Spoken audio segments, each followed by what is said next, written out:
ರಾಹುಲ್ ಗಾಂಧಿ ಒಂದು 2-3 ಸ್ಟೇಟ್ಮೆಂಟ್ಗಳನ್ನು ಮುಂಚಿತವಾಗಿ ಕೊಡ್ತಾರೆ. ಏನಂತಂದರೆ, ಒಂದು ಕಾನ್ಸ್ಟಿಟ್ಯೂಷನ್ ಥರ ಇರಬೇಕು ಅಂತ, ಕಾನ್ಸ್ಟಿಟ್ಯೂಷನ್ ಪರ ಇರಬೇಕು, ಅದನ್ನ ಪಾರ್ಲಿಮೆಂಟಲ್ಲೂ ಎತ್ತು ಹಾರಿಸ್ತಾರೆ. ಆದರೆ ಅವ್ರು ಕಳ್ಕೊಳ್ಳೋದು ಎಲ್ಲಿ ಅಂತಂದರೆ, ಕ್ಯಾಸ್ಟ್ ಸೆನ್ಸಸ್ ಮಾಡಿಸ್ಬೇಕು ಅಂತಾರೆ. ಕಾನ್ಸ್ಟಿಟ್ಯೂಷನ್ ಬೇಕು ಅಂತಾರೆ, ಅದಕ್ಕೆ ಕಾಂಟ್ರವರ್ಷಿಯಲ್ ಆಗಿ ಕ್ಯಾಸ್ಟ್ ಅಂತಾರೆ.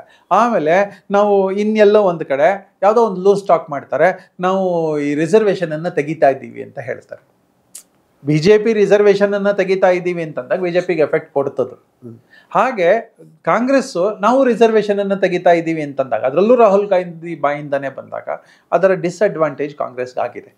ಸಂವಿಧಾನ ಹಿಡ್ಕೊಂಡು ಜಾತ್ಯತೀತ ಅಂತ ಪ್ರಣಾಳಿಕೆದಲ್ಲೇ ಇದೆ, ಇವ್ರು ಜಾತಿ ಸಮೀಕ್ಷೆ ಮಾಡ್ತೀವಿ ಅಂತ, ಜಾತಿ ಸಮೀಕ್ಷೆ ಮಾಡ್ತೀವಿ ಅಂತಂದಾಗ ಕಾಂಟ್ರವರ್ಸಿ ಗೊತ್ತಾಗುತ್ತೆ.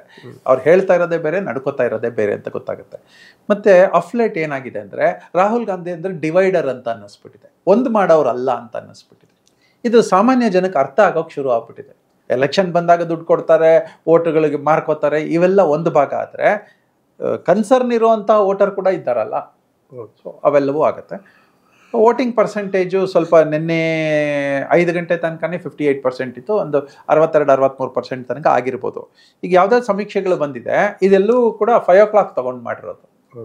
ಈಗ ಅದಾದ ನಂತರ 2 ಅವರ್ಸಲ್ಲಿ ಇನ್ನೂ ವೋಟಿಂಗ್ ಆಗಿದೆಯಲ್ಲ, ಅದೊಂದು 7% ಏನೋ ಎಕ್ಸ್ಟ್ರಾ ಸೇರಿದೆ.